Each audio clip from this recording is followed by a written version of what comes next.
Hey guys, welcome to Kamen Rider Faiz Commentary Part 3.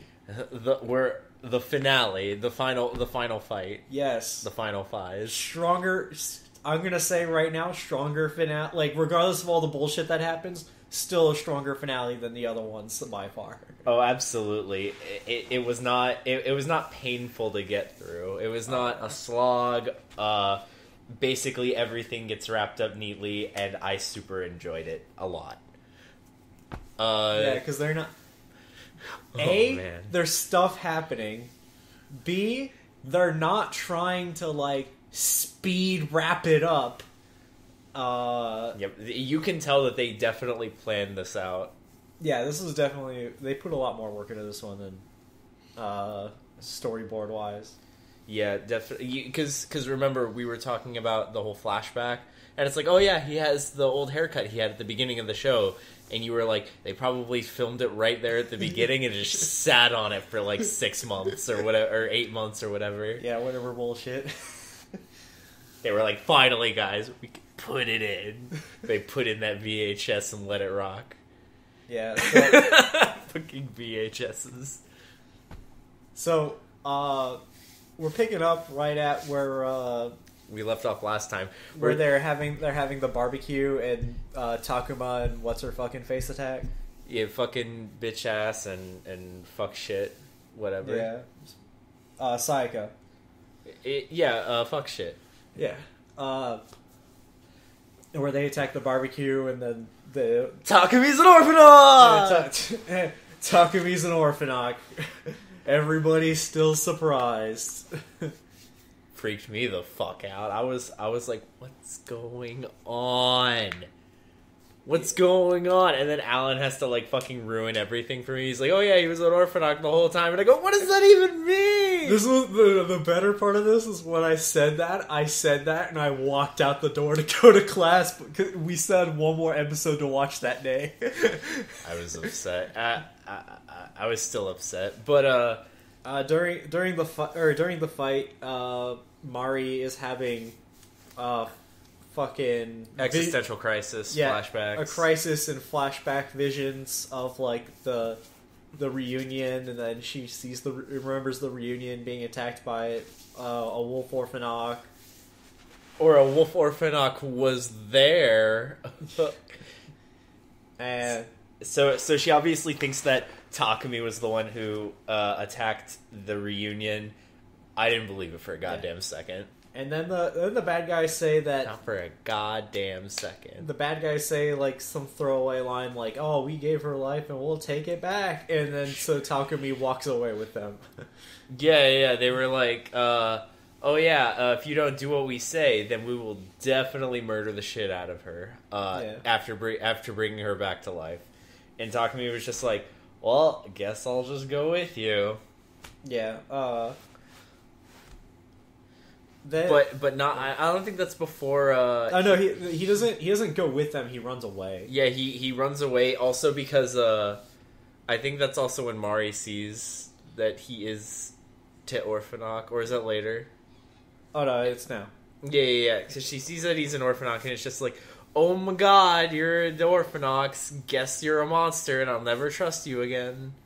Yeah, except she doesn't say that, and she doesn't. That's not actually what goes through. That's basically how Takumi sees it.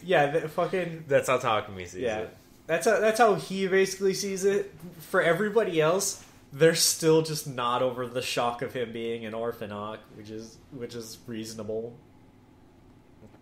Because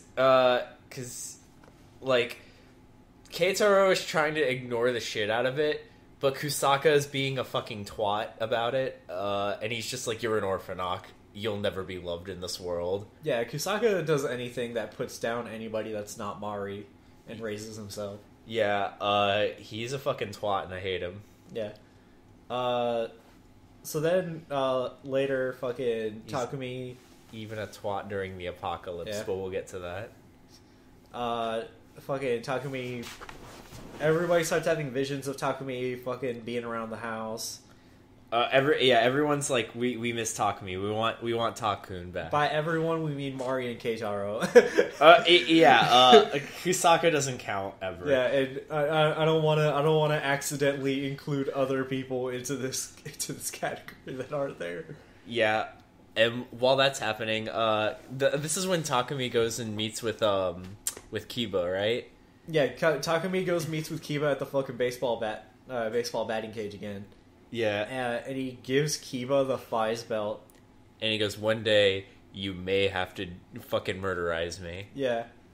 Kiba's like, are you sure? I don't think I'll do that, but, whatever. Yeah. He goes, I believe in you, Takumi, but I'll still take the belt.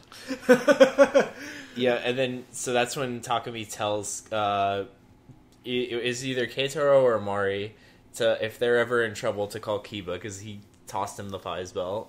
Yeah, I think it's when he goes home, and then he decides that he's not going to stay. Yeah, he says it. Or it was something like that.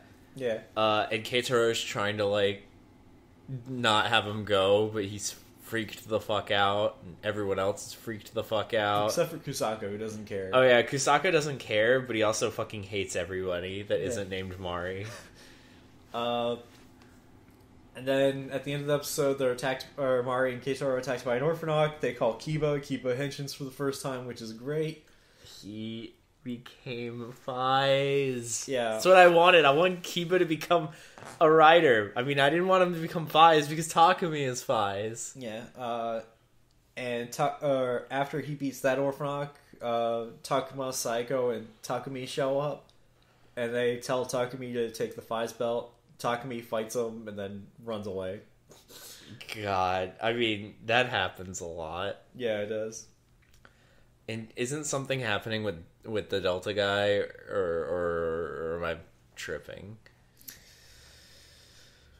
Because doesn't Sawada come back or something? That's not till a little bit later. All I remember also going on around this point is Kaido, after saving the little child from the burning building, he visits him at the orphanage because the kid wants to meet Kaido. But then, I don't remember if this was in the previous episodes, but Kaido sees the kid, and the kid just freaks out. He's like, "Why didn't you save my mom and dad?" Blah blah blah. And he's being a little twat. But then Kaido is just like, "Man, I feel kind of shit. So I'm gonna go visit him at the orphanage more." And he sees the kid getting picked on, and he runs in, and he does the Kamen Rider Ichigo henshin pose. It was great. And then all the kids throw dirt in his face. It was great. And he ate shit. We got there. The next episode has more fucking bullshit with by the way, I'm gonna go ahead and fucking throw out the disclaimer. I'm definitely using a cheat sheet right now. Oh yes, we are definitely using cheat sheets again. I'm doubling down on cheat sheets because it makes it so much easier to go through things in the actual order that it happened in. Plus it jogs our memories in case we have something that we actually want to talk about on something. Oh, absolutely. Especially the earlier episodes of the set of episodes we're talking about. Yeah. Once we near the end, we're gonna be like, oh yeah. Yeah, the Lucky Clover guys are trying to convince Takumi to fucking throw away his humanity and be an Orphanoch. The usual kind of deal. Fucking Mari confronts Kusaka about the fucking reunion, about how it actually happened. And then Kusaka just kind of brushes it off and says, no, that's not what happened. No. What happens is she's just like, oh yeah, there was a wolf Orphanoch. And then Kusaka gets super triggered. And he's just like, oh, it was Takumi the whole time! Yeah. Ah! And he starts flipping out. And he's just like, oh, I'm gonna go murderize Takumi. Yeah. And then Takumi meets up with Takumi talks to Kiba, and Kiba fucking finds him in the woods in a fetal position. And then... Because remember, if you go into the woods, the people who need to find you will find you. Oh, man. And then, fucking... Takumi runs into fucking... What's-his-face? Kusaka? Yeah. For Scott, like... No, I'm laughing because you used the word fucking, like, 8 times in 3 sentences. I haven't drank coffee this morning. Leave me alone. Maybe you should have drank your coffee. Oh, man. All I did this morning was watch the new episode of Dragon Ball, got up and told Scott, let's do commentary. Oh, man, you are definitely missing your coffee. Whatchamacallit? Kusaka confronts Takumi. Why did you think I was laughing? I thought you were laughing because I kept looking at the sheet and trying to spend it. Yeah, I just figured I was spending way too long trying to paraphrase the already paraphrased paragraph in front of me. No. That is funny, but I was laughing because of the fuckings, the multi-fuckings. Yes. Takumi walks away from Kiba, runs into Kusaka, and then Kusaka transforms to fight Takumi in his wolf form. And then Kiba jumps in to interrupt the fight. You gotta protect his bro. Gotta do the true shining bromance of the show. I really still like the whole bromance between Kiba and Takumi because it's just like they have all these parallels and it's like they'd be super bro together. They just don't have all the time in the world. All the drama around them is keeping their bromance apart. That's the true tragedy of the show. Not all the dead people. The division of the bromance. Oh wait, here's the one that you want. So there's another episode of surprise, throw away your humanity bullshit. Followed by Mari gets the confirmation or gets a small confirmation from Kusaka that her memories might be real, and then Kusaka calls the fam with the Delta Belt and tells them, "Oh hey, Takumi's evil now," and then they get attacked. Then they get attacked by the Orphanaut, and then Takumi steps in, puts on the Delta Belt, and beats the Orphanaut for them and gives it back. Yeah, that definitely happens, and I'm just like, I still don't, I understand the existence of the Delta Belt and why it exists. To sell toys. That's it. That is it. Delta, and the guy who uses it, Mihara or something like that? Yeah, Mihara, never make any bearing on the plot, nor are important in any scene that's plot relevant. Wait, did you say the Delta Belt? The Delta Belt is not important. The Delta Belt does so many things. The Delta Belt does absolutely nothing. You could take it out of the story and have nothing change. Almost nothing. We wouldn't get the whole fucking super betrayal family arc. We wouldn't get the Sawada arc if it wasn't there. No, we would definitely still have the Sawada arc. No, Sawada said he got his Orphanaut powers from the belt. Did he? Yeah, he said. He said after he used the belt, he got his Orphanaut form. I extra missed that, but you realize that could just easily have been changed to I died and became an Orphanaut. Whatever. That could have been easily changed. Nothing would have been different. The family betrayal could have just been them all being murdered by Sawada. That could have easily been changed.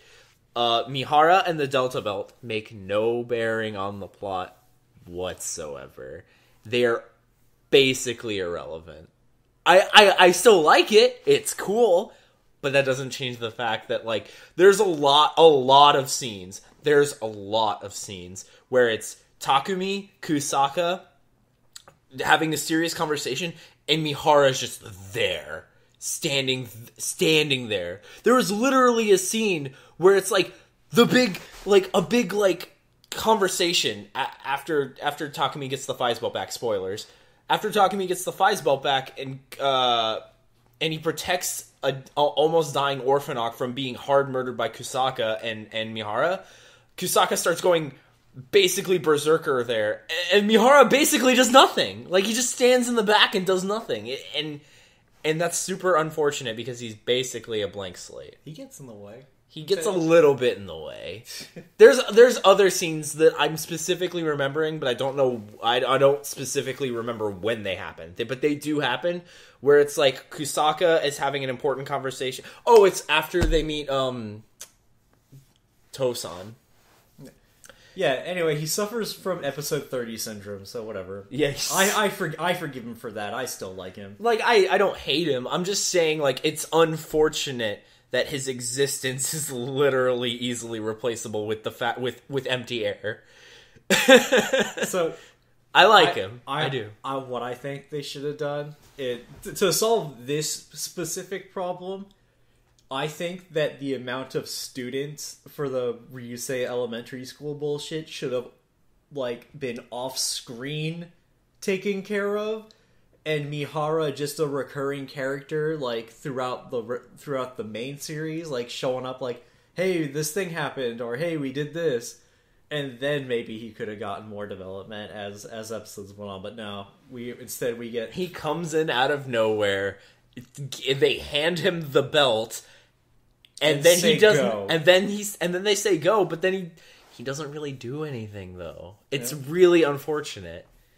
It's really unfortunate. Because the Delta Belt's kind of cool. He's basically just a means to have the belts not in the bad guys' hands. And that's a big problem, because the only reason the belt isn't in the bad guy's hands is because the laziest motherfucker on the bad guy's side, who's also the strongest, was just like, yeah, I don't want it anymore. After another character was like, yeah, I don't want this anymore. Sawada was literally just like, yeah, I don't want this anymore. I'm pretty sure it was Sawada with the dog. It was fucking I'm forgetting his name. Kitazaki. Yeah, Kitazaki hands it to Sawada, and Sawada doesn't care, so Sawada just hands it away. Yeah, like... You have the lazy guy and the guy who don't care have it, and then they just give it away. And it's like the only reason the bad guys don't actually have it is because nobody who would actually get the belt even bothers trying to get the belt. Yeah, that's... It literally, they had to just bullshit like, I like Kitazaki, I like his aloof, uncaring attitude. And Sawada was okay. Sawada was important to the story and integral to certain character arcs and developments. But, like, they still had to just bullshit a reason for him to not have for the bad guys to not have... Because if the bad guys have the Delta Belt, the good guys lose. It's the strongest of the three belts. Yeah. As far as we can tell. Not only that, but all the Orphanox are strong enough to fight. Alright, so the show makes it very clear that a Rider is stronger than an Orphanox. Because anytime a character has a belt, they will use the belt over their Orphanox form. Even if their Orphanox form has an ability that's super busted. Like when Kitazaki had the Delta Belt, he's just like, yeah, the Delta Belt makes it too easy. And it's like, Kitazaki, you turn anything you touch into dust and can make a wave of death whenever you fucking feel like it. Not to mention his other abilities that we find out later. But like... He just says the Delta Belt makes it too easy, implying that the Delta Belt is stronger than his Orphanox form. And anytime we see any of the Lucky Clover Orphanox pick up a belt, they'll use the belt over their Orphanox form. So we can basically assume that a Rider is stronger than an Orphanox, regardless of the fact that, you know, Mook Orc and Orphanox are always gimped to the Riders. So it's like, if the bad guys have the Delta Belt, the good guys lose. Period. Also, the belt slashes start getting broken later on. Like, they fall off a lot. Yeah. I think you know what may have been it? They just wrote it, like, they were just like, oh, it's like, well, we wrote in a bunch of these scenes where people get beat up. Oh, the latches are fucking are rusting out, so they're not as good as, like, when we started filming. Whatever, it'll go into the plot. So like one day when one of the actors like just gets hit and the belt falls off and everyone's just like, cut, wait a second, we can use this. No, that would be interesting, but I doubt that's what happened. Anyway, so the episode ends on Wall taking care of Takumi, the Mihara, and what's her name? Rina. Rina How do I remember her Mihara, name? Rina, and Takumi get attacked by Murakami, and Oh yeah, and his like glowing cerebral cortex. And Kiba and Mari are attacked by Kitazaki.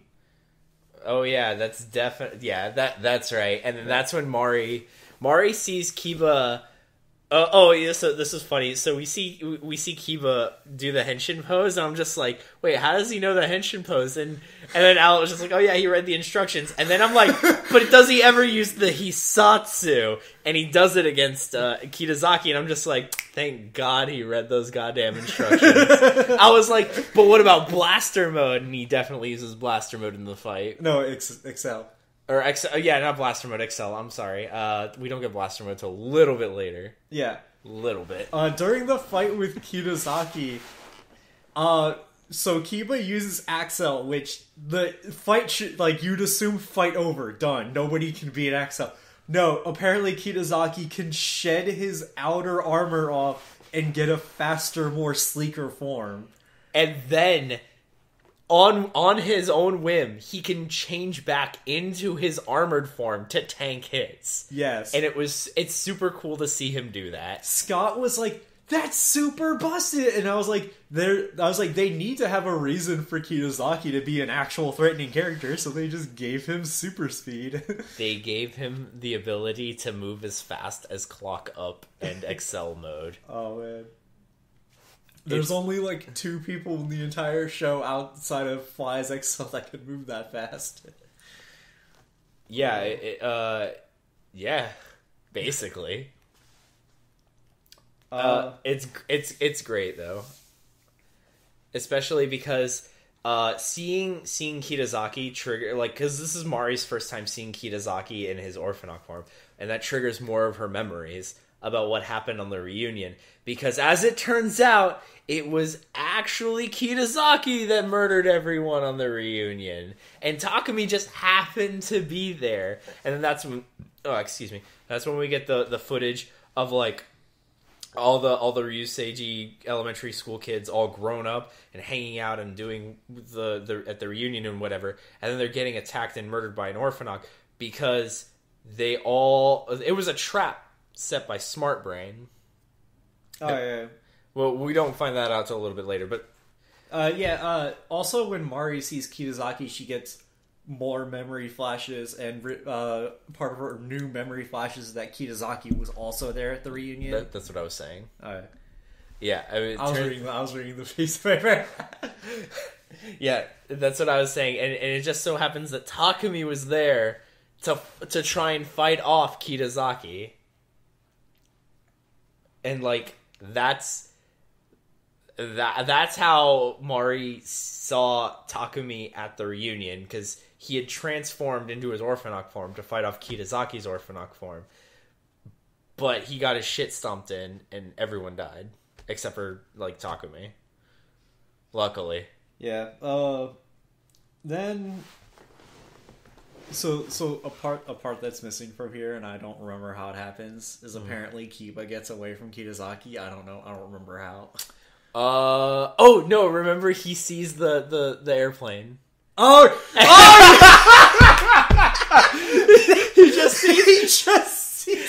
he sees a fucking little, like, cardboard airplane just flying in the air, and then Kitazaki just fucks off. He just fucks off, and he walks up to a bunch of kids that are playing with it, and he's just like, wow. Is this fun? Is that what fun looks like? Is that what fun is? Yeah, and, I was like, oh my god. Kiba and Kusaka show up to rescue Takumi from Murakami. And Kusaka afterwards gives Mihara and Rina shit for fucking helping them out. All I wanted from that scene where they're helping it save him from Murakami is just off-screen exceed charge. We wanted that so bad. Yeah, we were like, I kind of like when I had initially came up with the off-screen exceed charge, I was like, man, I was thinking to myself like, man, it's too bad that never happens in the show. I was disappointed because, like, it feels like something Kusaka would have done. Definitely would have been. in character. It definitely would have felt like something he would have done. Especially reminding me of that time he found out that, like, Mari had a crush on Kiba, and then Kiba was an Orphanoch, and he's just like, exceed charge. He's like, man, this solves all of my problems. Oh, man. Takumi leaves again, and then Sawada shows back up. Because he's not dead. Yeah, he's not dead. He fell down a waterfall, but he didn't die. Yet. So he tells Mari and Kusaka, ask him about what really happened at the reunion, and he goes, "Oh yeah, we all fucking died. We all died because of the insider Orphanoch that was placed there to kill us." I'm just messing with the thing. And that Takumi just happened to show up. Super luckily. Same thing with Kiyosaki. They both just happened to kind of show up. Because it was another third Orphanoch that did it. No, the trap was set up. So one of the Ryuseiji school members was an Orphanoch. And then Kitazaki either showed up randomly or he was supposed to be there. I don't remember. They never explain it. He's just there. He was just there. And then, so after Kusaka finds out that it was actually Kitazaki who murdered him, who murdered Mari, who murdered everyone in the fucking, in all the diddly doddles, he's just like, I'm going to go and kill off this guy. And it's just like, Kusaka, no. He'll never be able to beat Kitazaki. God. Oh, man. Kusaka needed to stop being a twat, and he just never stopped being a twat. They tried to give him back. They tried to give Takumi the Faiz belt, but then he's just like, "No, I still don't want it. I'm not worthy of the Faiz belt. I must discard polymerization. I'm not worthy of it." Yeah, he even has a conversation with Sawada, and Sawada is like, "Hey, man, don't throw away your humanity. I mean, I already did it, and it was cool and stuff, but just don't do it." Just don't do it, even though I totally did it. Do as I say, not as I do. Yeah. By the way, the polymerization reference is something no one's going to get. It'll be great. Kusaka fights Kitazaki. Fucking nothing happens there. Oh, yeah, because he gets wrecked. What does happen after that? So then they have they're in the train yard, and Kusaka got his ass beat by Kitazaki, and then Mihara gets his ass beat by fucking Kitazaki. As one does. Yeah, and the girls. Rina and Mari both try to do things with the rider belts. With Mari gets an error, and Rina gets knocked out of it. She successfully transforms and tries to fight into Delta. Into Delta, because anyone can use Delta. Yeah, but then she loses. Yep, and then Mari tries to use the Faiz belt, but we already know that she can't use the Faiz belt. Because you have to be an Orphanoch to use Faiz belt. That's correct. So Takumi just happened to be there. This time he actually just happened to be there, right? Yeah, and then he runs down to protect them, and they hand him the Faiz belt. So then he transforms into Faiz, and then they hand him the blaster case. Yeah, they're just like, oh yeah, we just have this. Just there, like. There's, this is the only time I can ever think that they just hand out the super mode with no explanation for why it's there. It's almost better than the movie. The movie where it's just, oh yeah, this was here too. Oh man. And then he turns into blaster mode and beats up Kitazaki, and that there's a second Orphanoch that's there that also gets beat up. Yeah, because he has a jetpack now and he can fly. Yeah, and he's got a giant. He's got a Monado buster. Yeah, the suitcase turns into a sword and a gun, and it's the Monado. It's the Monado. He even has shoulder cannons and stuff. The shoulder cannons. It's great. Blaster mode's cool. He kills the Mook Orkanok and Kitazaki runs away. Yeah, doesn't Kitazaki like start tripping out because he was losing? Yeah. He starts having hissy fits. He starts having a hissy fit because he's so strong. He's never had to lose before. Yeah. Yeah, he's like on the ground, fucking like wiggling around, just screaming like a little babu. Such is the true personality of the aloof, uncaring, ultimately powerful guy. Takumi gives back the belt, goes to Lucky Clover, and says, "I'll fight all of you! I'll fight all of you! Come at me! All Lucky Clover guys!" Yeah, and Takumi throws back the belt! Oh my god, Takumi. Wait. This is when Sawada has the conversation with Takumi about, like, not throwing away your humanity. Then, Sawada shows up to the challenge in his place. No, he knocks out Takumi. Yeah, shows up to the fucking challenge in his place. And he's like, "Oh yeah, there's been a player change." And it's just like, no, Sawada, you're dying, because you can see his hand literally like turning to dust over the course of his conversation with Takumi. Or, well, not like that, but you see it like falling apart or something. Yeah, Kusaka shows up to fight Sawada. That's right. Yeah. Time to make this worse. When I saw him, I'm like, Kusaka, please stop. But nope. Then Mihara shows up. He doesn't do anything important. Yeah. Sawada finally dies. Yep, Sawada gets murdered and he's dead forever. Yeah.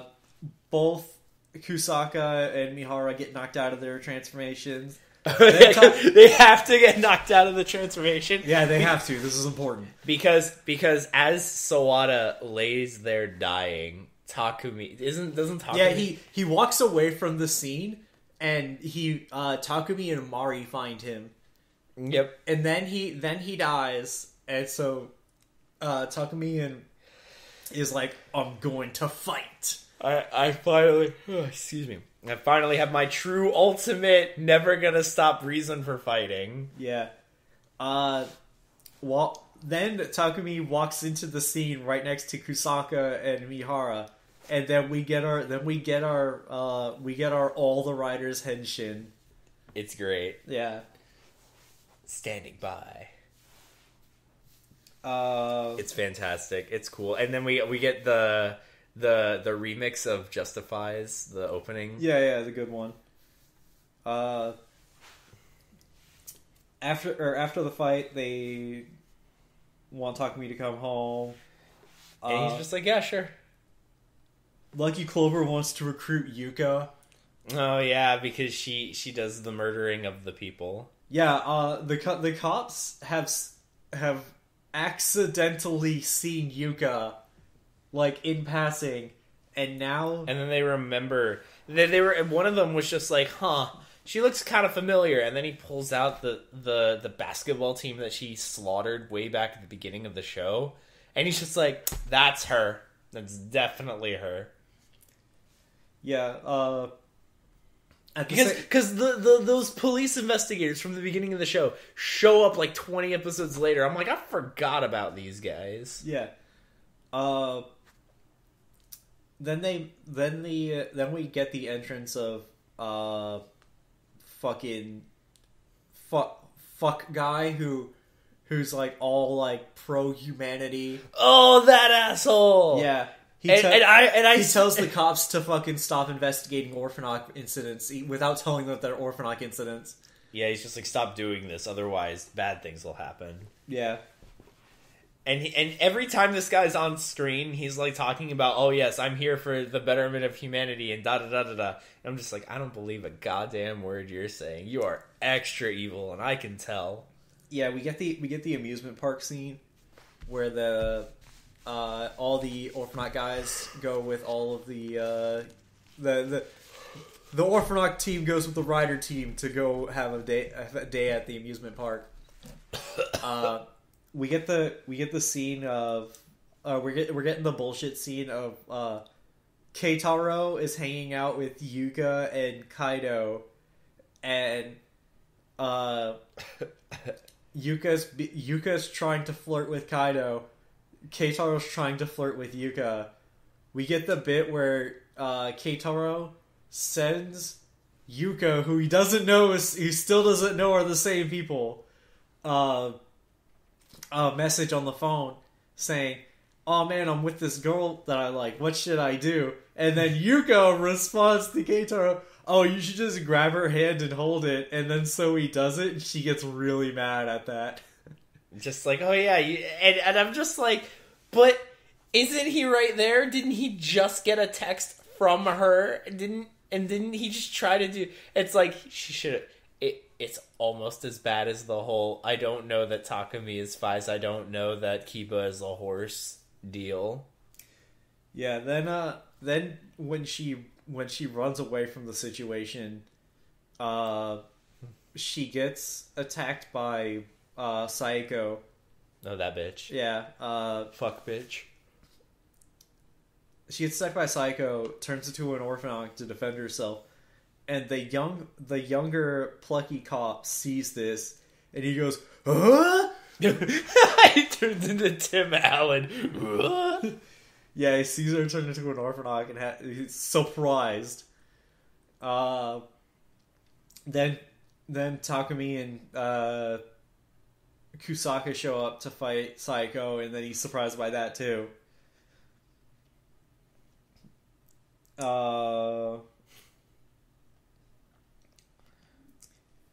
We get the reveal that there's a secret lab where this guy is experimenting on Orphanox because he wants to turn them back to human. And what they're trying to do is the younger cop reports back to the guy from the pro-human guy and goes like, does this have anything to do with it? And so the guy brings him into the fold. Yeah, he tells him all about the Orphanox and the truth of the world. Yeah. Oh yeah, because Yuka also gets taken by the police. Oh my god. Yeah. Kiba and Takumi approach that cop, and they want to convince him that not all Orphanox are bad. Mari's having trips about maybe one day she'll become an Orphanox. Because I believe they have the reveal that anybody can turn into an Orphanox at any time, no matter what. Yeah.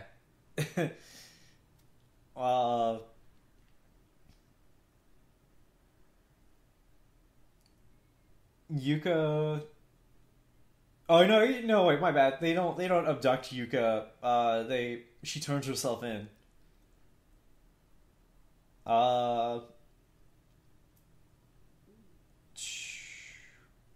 So Takumi and Kiba wanna make a trade with the police, her for them. Meanwhile, Yuka's starting to go through the process of like they're trying to turn her back human, which involves having two electrical things shoot electricity at her. Then the Orphanox that they have in cryostasis next door wakes up when she's screaming and runs in to rescue her and gets her out of there.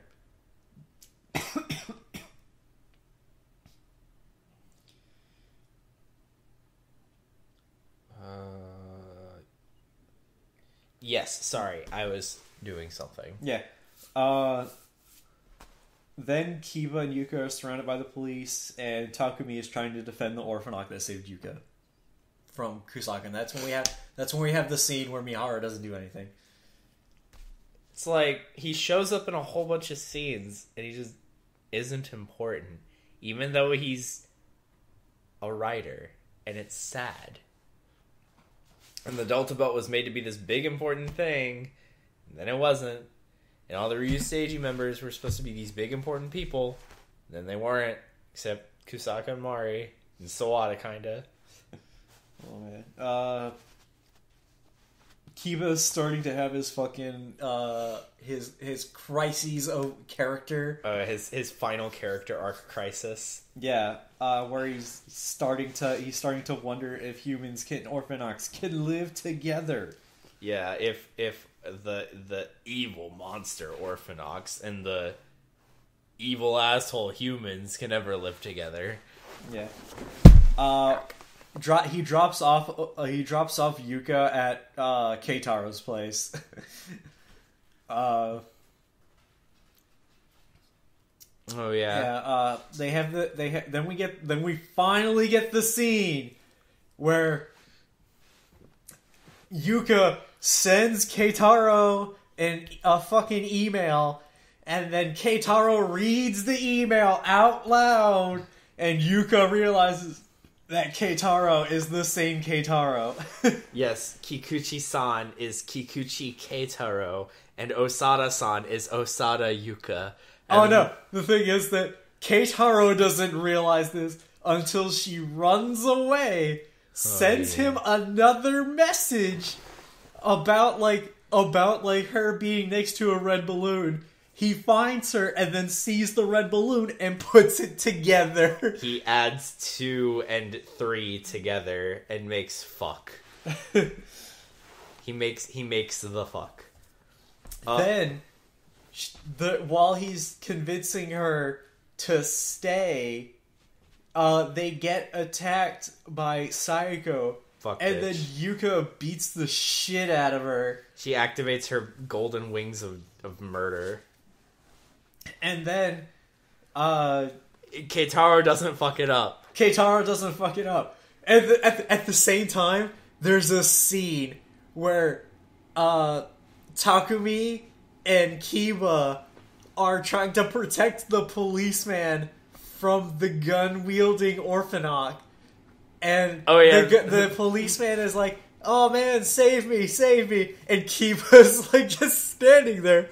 And when these scenes happen in parallel, so when Scott goes like, "What's even happening?" I go, "Clearly, they're both waiting for their ATV bars to fill."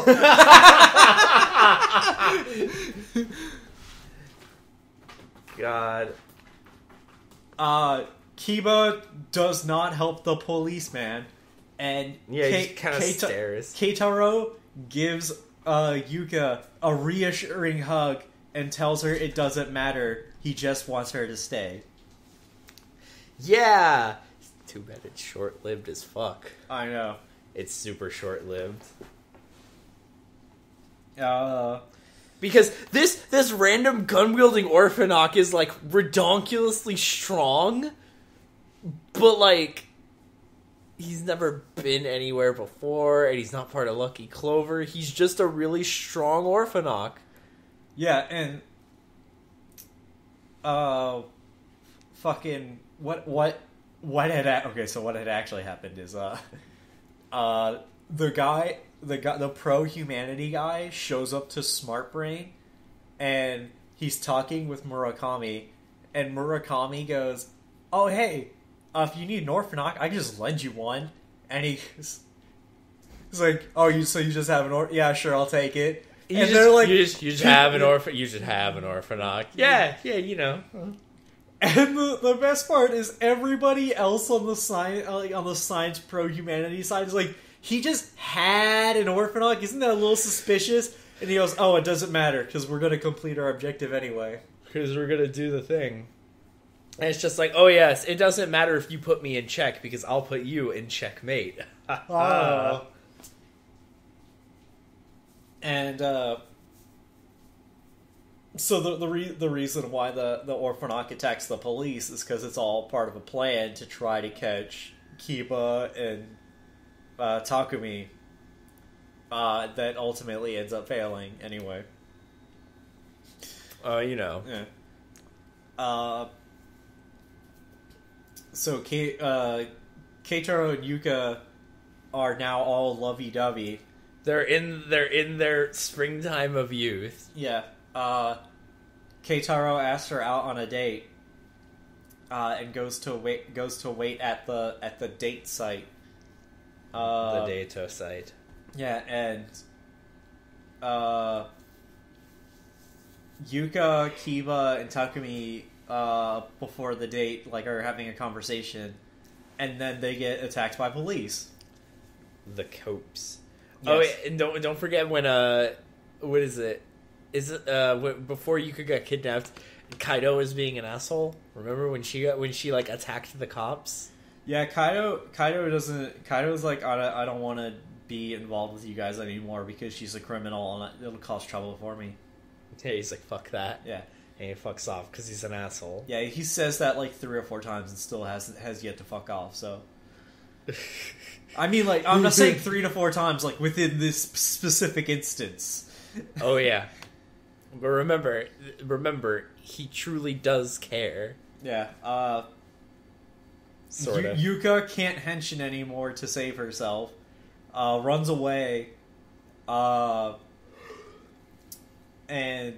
Kiba and Takumi are dealing with the police and the gunmen. The gun orphanok. The gun orphanok.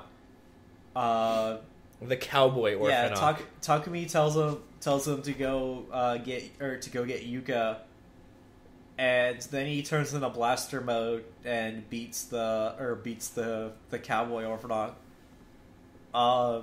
And while this is happening, Yuka happens to stumble across Psycho, and Psycho just murders her. Yeah, she dies. She even has the dying monologue and the final text to Keitaro that I don't think that she doesn't get to send. Yeah. She dies in a pile of feathers and ash. Yeah. She gets to turn into both because it's, she's a main character. She's a special pure orphanok, whatever nonsense. She gets all of that. All of the dramatic feathers all over the place scene. So,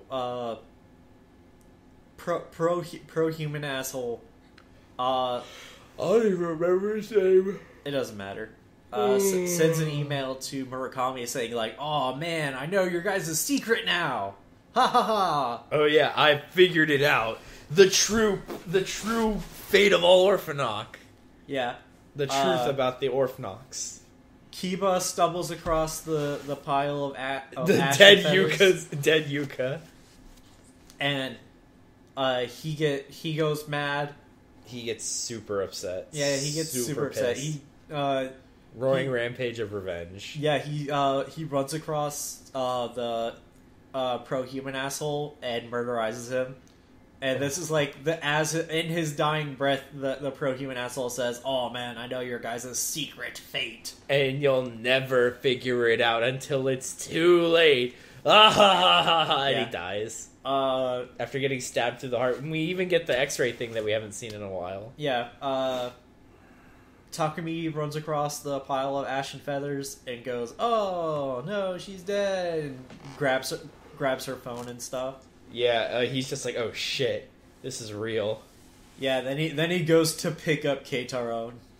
Keitaro's been waiting there all day. Yeah, it's all the way at nighttime. They were supposed to go out in the middle of the day, in the afternoon or something. Yeah, and Keitaro is just there at in the middle it's of into the nighttime by the time. Definitely sunset, after sunset. Yeah, and Kiba gets taken in by the Ryusei kids' father, whatever his name was.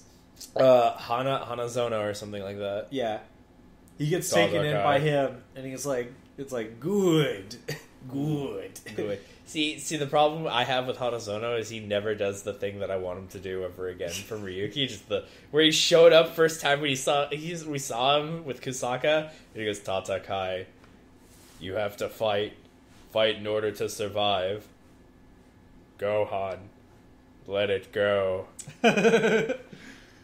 Let it go, Gohan. So Murakami gets the email saying like, "Oh man, I know your secret," and he tells the Lucky Clover guys to go murderize the lab.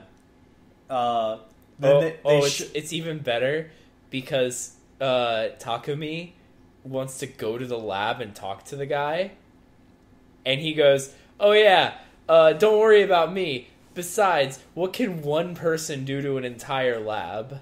And then that's when they get there and everyone's dead.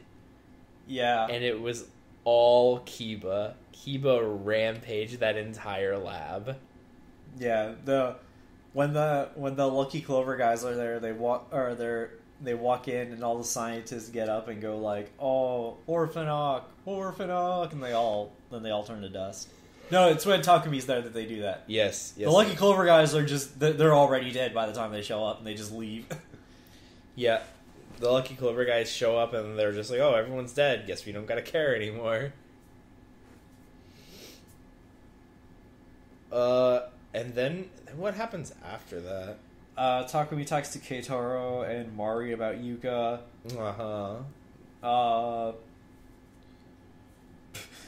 I love this sentence. Okay. Then and King showed up and killed the man in rage. Give me that. Wait, just so you know, it's even better because the showed is capitalized.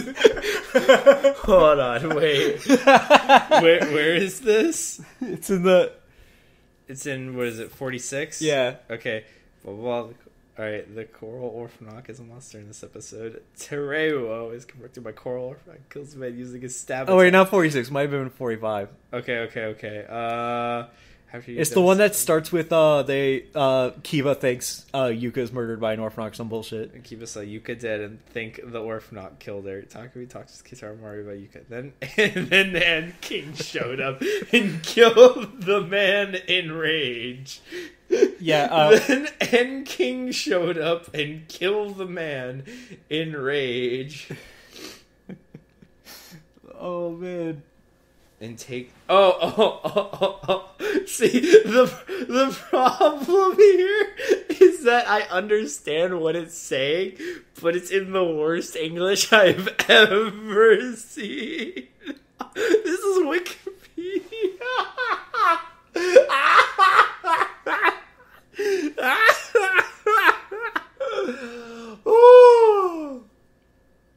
Oh my god. Oh, that's good. That's too good. Takumi and Kiba start to disagree about. Don't forget that at the end of that episode 45, so we find out that the king of the Orphanox is going to awaken soon, and then that's how they're going to solve the true fate of the Orphanox. Which, as it turns out, the Orphanox, because they're basically the next evolution of humanity, the human body still isn't able to keep up with the rapid cell acceleration, whatever nonsense, the science bullshit of how Orphanox work. So all the Orphanox are going to die within like a decade. So that's why when the pro-humanity guy, when the super scientist asshole was saying, "That's why the Orphanox will never defeat humanity. Ha ha ha!" And then he dies. Except for Takumi. Takumi gets to live for another 15 years. Yeah. Well, I only gave like a decade as like a ballpark number. No. I'm not talking about decade. I'm talking about the movie in which the Takumi shows back up. I know. But the number I threw out, the decade that I threw out was just a ballpark number. I thought you meant like decades. No. You need to be specific when you use that term, sir. We are literally in a series in which that is a person. Fine. When I talk about the Kamen Rider decade, I will call him Decado, DCD, or DCD. That also works. Kamen Rider DCD. Yeah. We find out that Orphanox are supposed to die faster than humans. They're way faster. And because of that, the Orphanok King, him awakening, will somehow solve all of that. And it's also at this point that Murakami gets called in to his boardroom at Smato Brain, and they're just like, Murakami, we want you to stand down. And he goes, I'm sorry, what? And they go, yeah, you were only supposed to be a temporary president, but once the original president came back, you weren't supposed to be needed anymore. And he goes, what is that supposed to mean? And then the doors open up, and we see Captain Hanazono, or whatever his name is, walking in and going, Murakami, you've done well up to this point, but you are no longer needed. I am appointing a new president, because I don't want the job anymore. So Murakami's just like, Who is it? Who's taking my seat? And then in walks our boy, Kiba Yuji, the new president of Smato Brain. Dude, these descriptions on episodes are breaking apart even more. Someone just like going insane writing them. Yeah, this one, it makes sense, but these events literally did not happen side by side as written in the description. Where it says, then Kiba changes into Horse Orphanok and kills the police in a berserk rage and takes the throne of the president. Like, those happen in that episode, but not, like, specifically Berserker Rage sitting on the throne of the president of Smart Brain. I mean, thank God we actually watched the series and we know how it happened. But, like, imagine if someone didn't have any idea what was going on and they read that sentence. I have now been made aware that Delta's rider kick is called Lucifer Hammer. Is it really? It's what it says in the... Fucking Takumi and Mihara are teaming up on a guy, and it says they finish him off with Takumi's grand impact, the punch, and fucking Mihara's rider kick, the Lucifer Hammer. Burn everything in a red blaze. That's a really good name for his kick. That's a good name.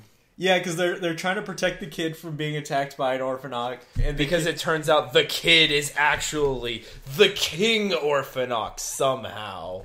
Yeah, it makes no sense, honestly. He's just the King Orphanok. He just is. Yeah. And not because he is, it's because he's basically possessed by the devil. He's possessed by the devil. Yeah, they don't explain it. You know, like, my headcanon is that maybe he's a descendant of the king somehow. He's possessed by the devil. Makes as much sense as anything else, let's be real. Yeah. And they by the way, there are multiple instances in which the kid is just walking around and then... In the middle of the night. In the middle of the night and just murdering... Orphanoks. With, like, crazy, like, stupid things that he does. Like, the King Orphanok can shoot lasers out of his fingers that when it kills an Orphanok, also petrifies them and the fire that they're engulfed in. Oh, yeah, even the fire is turned into stone. Oh my god. He does this to somebody, and this is how Murakami knows that the Orphanok King is coming back, is because they find the corpse. So, yeah, and the guy who is with... Alright, so it's two guys, like, fixing up their busted up car.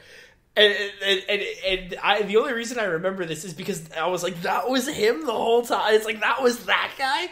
It's because there's the two guys. One of them's sitting in the car and the other one's fixing it. Yeah, one of them's under the hood, and he's just like, all right, start it up, and they start it up. But then the kid walks up. And one of them's just like, hey, kid, you lost or something? You need any help or whatever? And they're just like, they're trying to be good dudes. They're trying to help this kid. And then and then his shadow grows 7 feet tall and becomes a fucking giant asshole looking thing and shoots. It's a grasshopper. It is. The Orphanok King is a grasshopper. He's a Kamen Rider. He's evil Kamen Rider, as one does. Yeah. And he comes out and he goes, "What the fuck?" And he shoots the lasers into the guy and turns him into the stone. And the other guy is just like, I'm out of here, and he drives off. And who is it? Kaido? I think Kaido comes across. Comes across the kid who, and then he sees the petrified body, and he goes, "Kid, what happened here?" And then the kid's just like, I didn't do it. And then the car comes in to like try and run over the kid. And then the guy gets out of the car, and it's the gun-wielding cowboy orphanok from before that was wrecking everyone's shit. And I go, that was you? You were the strongest orphanok? Oh, man. And it just so happened to, like, be that guy. And I was just like, what is happening? Oh, yeah. And then there's another orphanok who's talking to fucking Murakami about, some bullshit, and he goes, "Oh yeah, the biker dude who's just like the biker dude is the one who brought in the one who brought in the corpse, possibly." He's just there, and then Murakami talks about how like, oh, the king's gonna awaken, and we need to give him offerings, and he goes, "What does that mean?" We need to sacrifice your life. We're gonna sacrifice other orthodox to him to awaken him, and he goes, "We shouldn't do that. We should be fighting with our own power." And then so he just goes off on a quest to kill the kid so that the king doesn't awaken. And then they stop him. And that's where we get that double team attack of Grand Impact and Satan's Hammer. Lucifer's Hammer, whatever. Close enough. No, I've played enough Shin Megami Tensei to know that Lucifer and Satan are two different demons. Oh, and then Murakami shows up. And then he's like, time to start some shit. Oh, yeah, that's right. Because he shows up, and he beats Takumi and Miharu up, and then takes the Delta belt, turns into Delta. Kusaka shows up, then they have the fight, and eventually they get the belt back from him. They beat the belt off of him. They accidentally get the belt back, yeah, I know. Accidentally? How'd they accidentally? They accidentally beat him up too hard and they get the belt back. Oh, yeah, because the things fly off like 10 feet. Yeah. And then Miharu... Like, they'll get hit in the chest and the belt will just spontaneously disengage. Yeah, and then Murakami runs away, and the kid comes across him, and then he's like, "Oh, King, devour me!" Yeah, I offer up this humble sacrifice to you. Yeah. Then there's also they start the Kiva's president bullshit. Because Kiva's not really doing anything. He's just been speaking of the whole president thing, we need to talk about the music. Oh, yeah. Yeah. So Murakami has this super evil opera music that fucking plays. Okay, no. Alright, no. No, here's the scene. It's Murakami sitting menacingly in his smart brain president chair with, like, the music blasting in the background. And I'm just like, there's something off about this audio. Just in the back of my head, I'm just like, there's something off about this. Not like bad, but like there's something about this audio that's a little different from like, you know. At first, walking into the scene, you would think that it's just a theme playing for Murakami. Yeah, it's just him being evil and like he's about to start off something, you know, some asshole corporate bullshit nonsense, and then we just cut to like him turning towards a stereo, playing the song, and he hits pause on it. And I'm like, oh my god, he has his own evil opera music playing in his office. This is the best thing ever. So then when we're talking about it, and it's just like, yeah, I just gotta get him in the mood for corporate takeovers. It's, you know, it's real mood music. So then we have a scene of Kiba sitting down in the president's chair in the office, and I go, I wonder if Murakami took his stereo with him, and then and we thought of like this scene of Kiba turning. He's like, I wonder what Murakami listened to, and he turns it on, and the evil ominous Latin, you know, opera music starts playing, and he goes, and he pauses it, and he picks up the phone, and he goes, I'm ready for my first corporate takeover. So here's the 3 sentences that sum up that episode that we just talked about. After mortally wounded by Faiz Kaiser Delta's smash attacks, his life offered to Teru as the new leader of Orphanox, Masato is shocked at the belt's side effect as Takumi fixed him. Rio Troopers is a monster in this episode as Kaido transformed as Rio Trooper. It's at the top. Oh man, that's great. Takumi fix him. What does Takumi do to fix him? He doesn't. That's a straight up lie. So, what it's talking about is Kusaka is starting to get lightheaded and shit. Every time he gets to the Kaiser belt. Every time he's done using the Kaiser belt. And there's even he even gets told to stop using it by his dad, who's like he's telling him not to Tatakai. Yeah.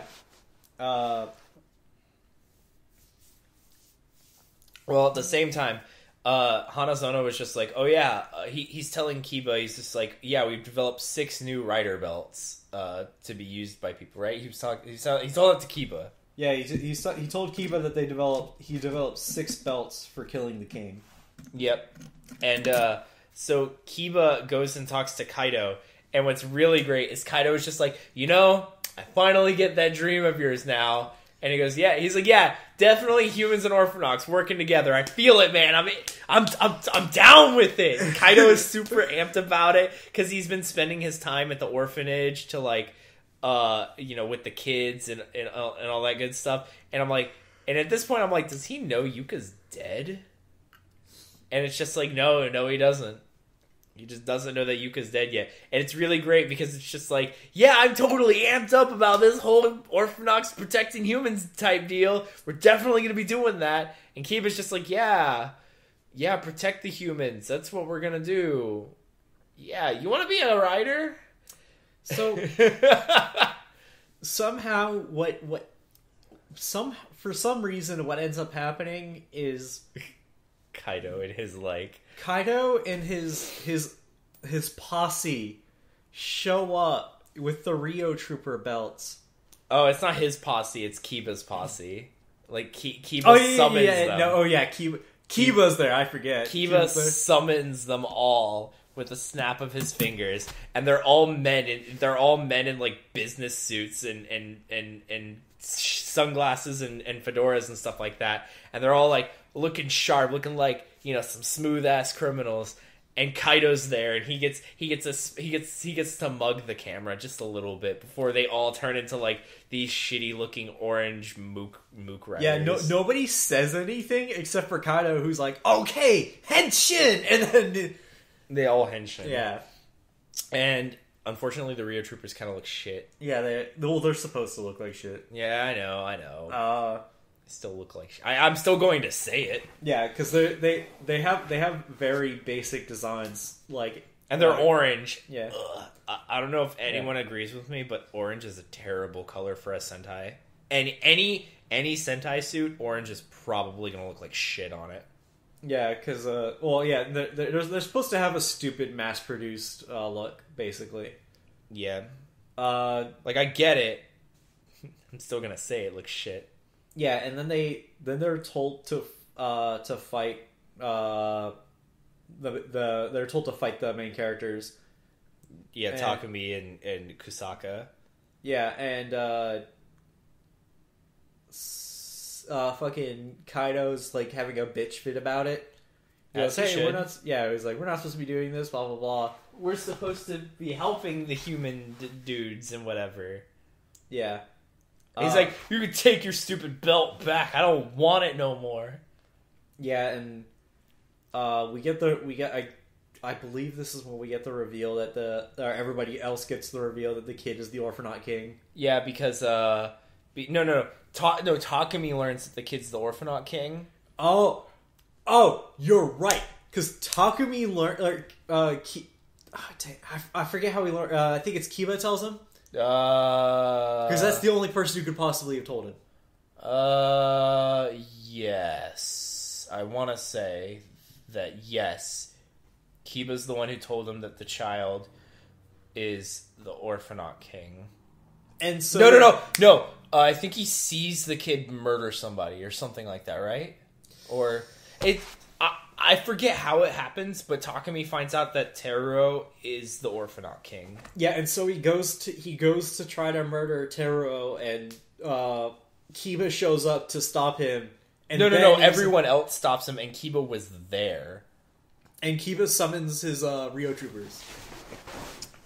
I feel like we're forgetting a scene where Kiba was talking to them and asking them, "Hey guys, you need to help us work together to stop the..." Right. He's like, "Hey, Takumi, I'm the president of Smart Brain now." Yeah, he calls in Takumi, Kusaka, and Mihara and asks them to do the thingo, to work together and stop the king from doing the thing. Stop the king from awakening.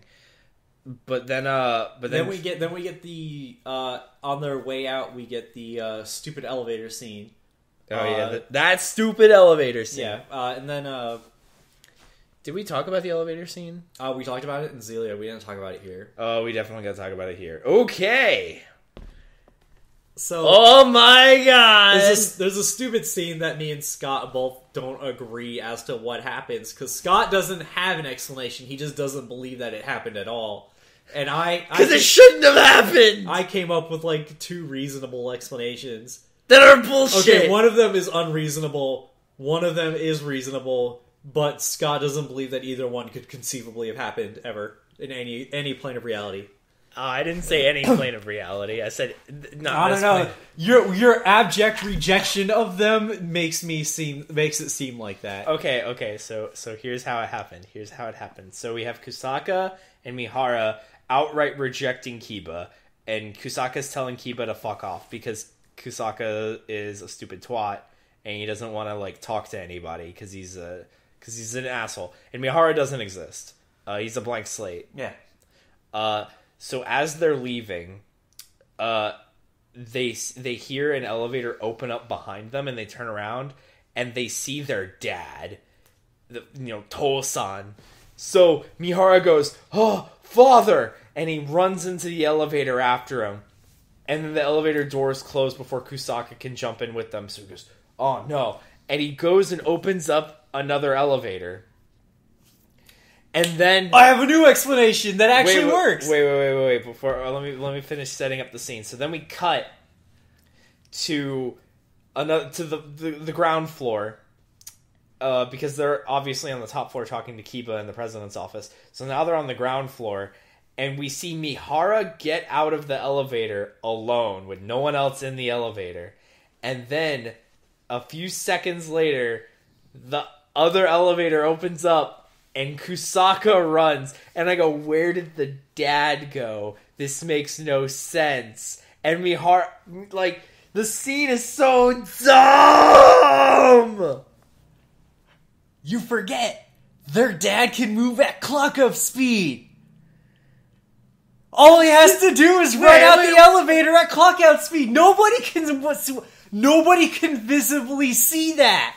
Okay, alright. If he did that, wait, hold on. Let me ask you something, because I don't remember, nor was I probably paying attention if it did happen. When did that happen? That we could see Hanazono moving at clock-up speed? When he fights Kitazaki at clock-up speed. You're right. Okay, I remember now. Okay, so even if he can do that, even if he could do that, that doesn't explain... why? A, why? B, like it's hard for me to put the only the reason why he would want not the thing is he would just the only situation that this all makes sense is a situation in which he doesn't actually want to talk to Kusaka. That's the only reason any of this actually happens. He just doesn't want to talk to Kusaka. I mean, you're right. Who wants to talk to that stupid upstart twat? But, okay, it's not... Alright. my biggest actual problem with is not the feasibility. The feasibility is a big part of it. It's that Mihara's reaction after the scene, his reaction to the event is not real, and I don't believe it. That's it. What was his reaction? A complete indifference. He's just like, oh yes, I talked to father, and then that was it. Oh, right. You remember? Like he was just like, oh yes, I talked to father. Yeah, and then that was it. Like his missing father that had been missing for months and wasn't there, and he hasn't talked to for months, had been missing. I talked to father. Like, oh yeah, mom, I talked to dad. You know, oh hey bro, I talked to my dad. Like, what? What? Yeah, he says, I talked to dad and he wants to meet up with us. Yeah, and I'm just, and he just has this, like, I don't know, he's way too calm. The entire scene was just, tonally, I couldn't believe it. It was unbelievable, not just due to, the feasibility definitely hurts the scene. Like, yes, he can move at clock-up speed faster than the human eye, basically moves at time stop. My other two explanations was that he just got off on another floor, and then Scott was like, but there's like but the time difference between like when they got on the elevators is the same as when they got off the elevators. And I said, well, maybe they both just stopped off on the same number of floors or something like that on the way down, because Kusaka could have stopped at a floor to look for them or whatever. I said that doesn't make any sense. Whatever.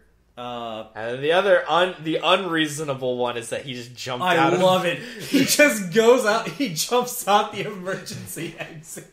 He jumps out the emergency hatch. You know man. what? I would take the emergency hatch exit more so than the clock up runs away. I would accept that far more than the clock up runs away. But either way. It honestly doesn't matter anything. Honestly doesn't matter, because Hanazono wants to talk to Rina and Mari and Mari and Kusaka and fucking whatever. Yeah, this is after Rina's in the hospital. And he tells Kusaka to stop henching because he's gonna die. Yeah. And then we finally get the explanation. The reason why Kusaka can use the belt is because the procedure that they did to bring all the kids back to life after getting attacked by an Orphanoch, like his body adjusted super well to the Orphanoch cells that they injected into him, but now he's used up all of his Orphanoch energy, and that's the reason why he's dying. Yeah, it makes about as much sense as anything. Yeah.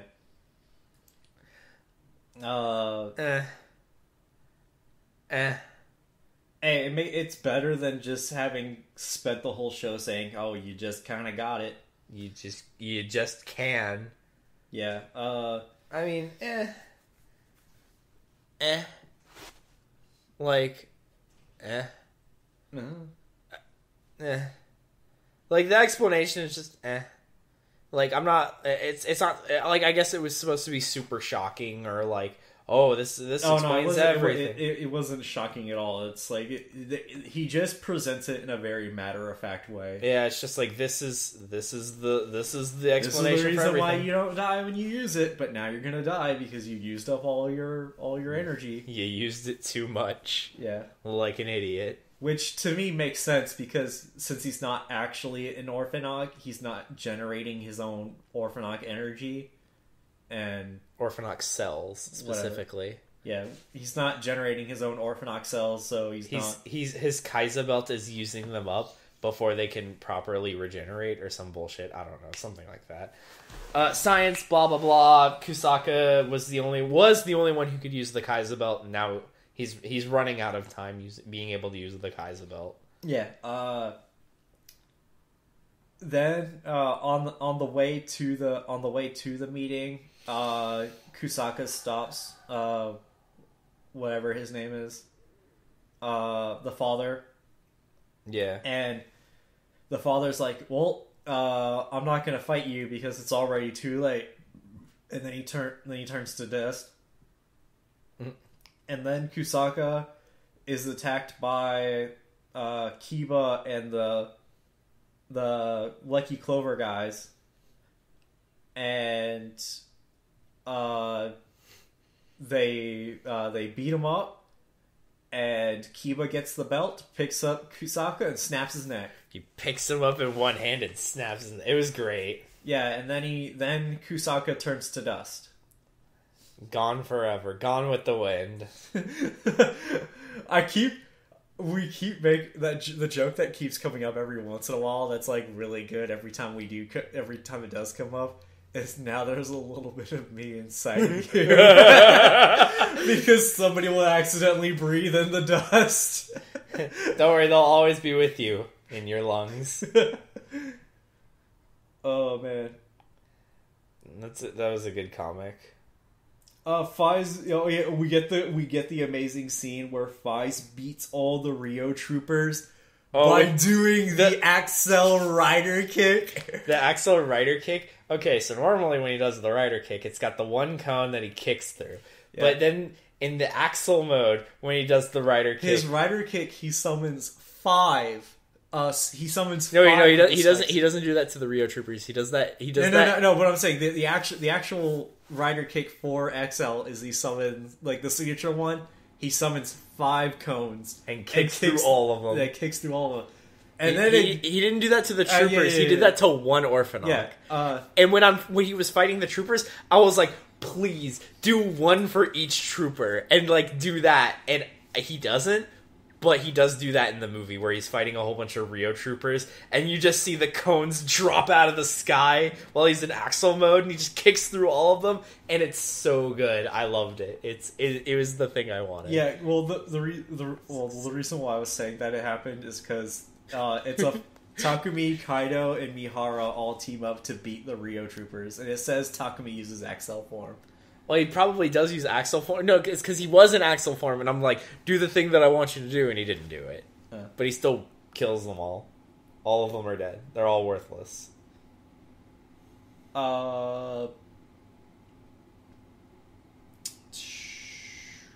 Everybody's butthurt that Kusaka's dead. Good riddance.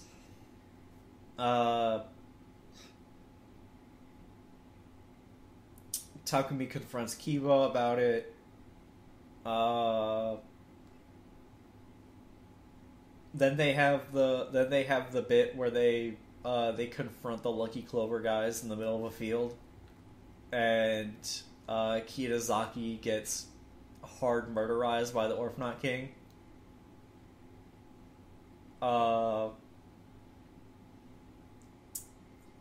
Then Takuma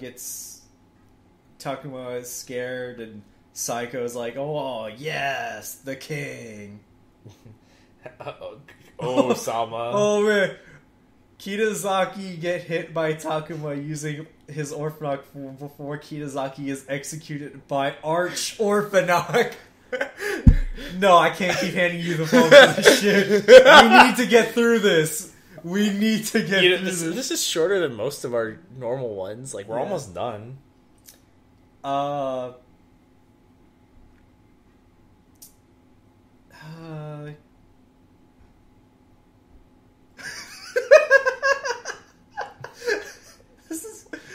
Takumi transforms into Faiz and kills Teru, but Kiba intervenes and changes it to Kaiza. Oh man. Oh my god.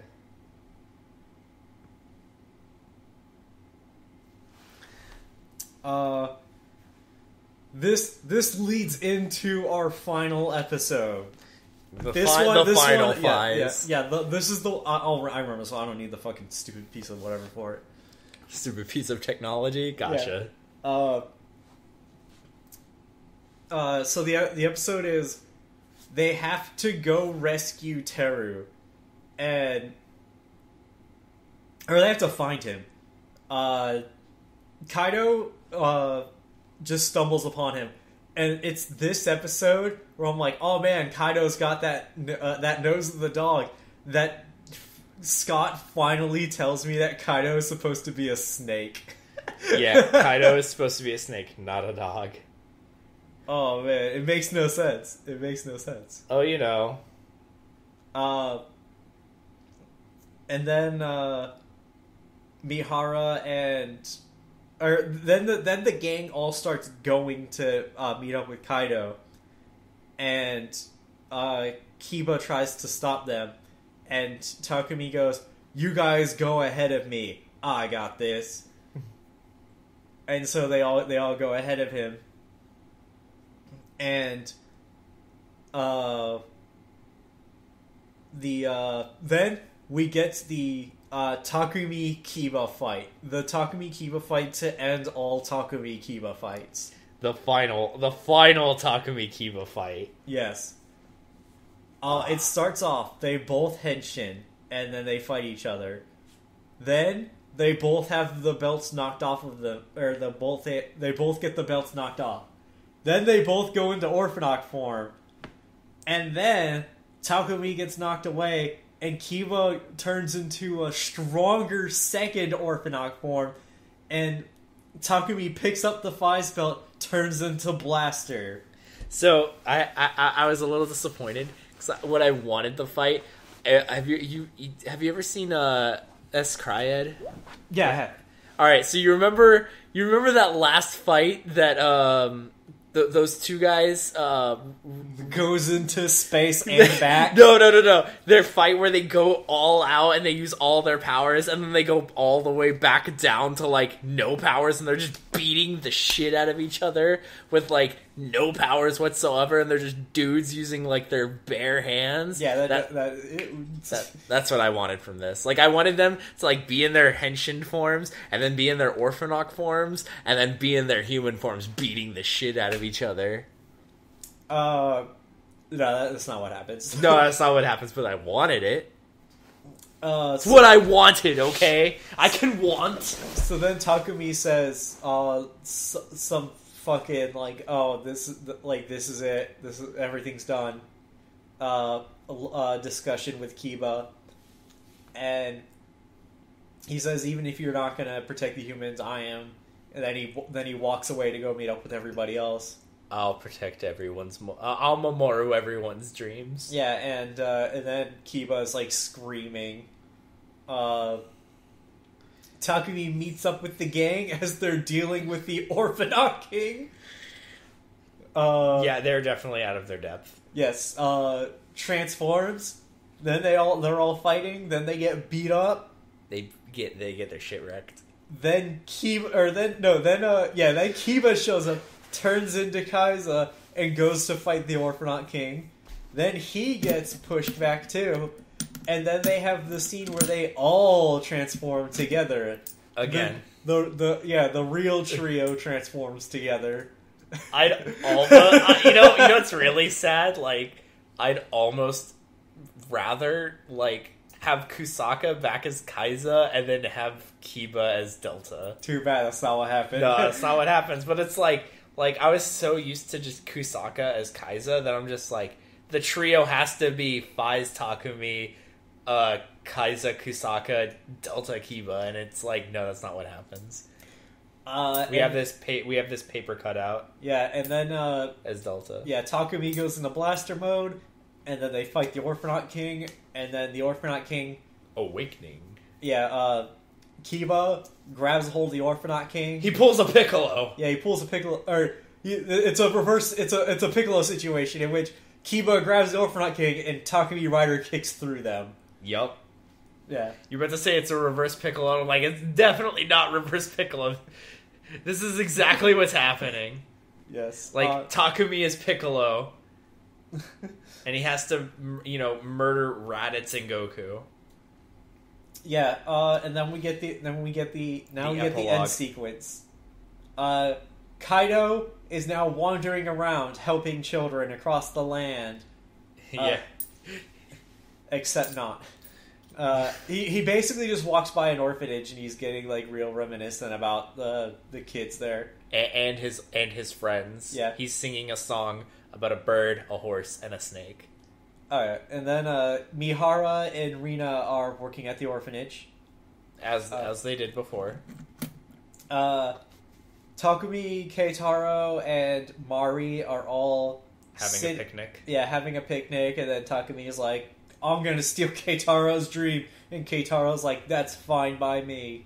Also, we get a slight kind of downer as Takumi's vision warps as he's succumbing to the whole Orphanox die faster deal. Yeah, except he gets, he's gonna die, but in another 15 years. Yeah, in like a Gaima movie or some shit. Oh no, he's still alive at the end of that movie too. God. No, but like it's crazy because like some of these like neo-ass Heisei writers are just like, let's bring back these writers from like 2005, like X8 pulling back Asakura for no. I want to say it pulls back Asakura and what's his face. Are you talking about the tiger one? No, I'm talking. Not the tiger. Okay. You're talking about in like the other movie, other movie when they pull out God, the lawyer. Oh my God, how could we have forgotten his name by now? It's only been like a month and a half. Fujitaka? No, not Fujitaka. Not Shintaro. I don't know where I'm getting these names.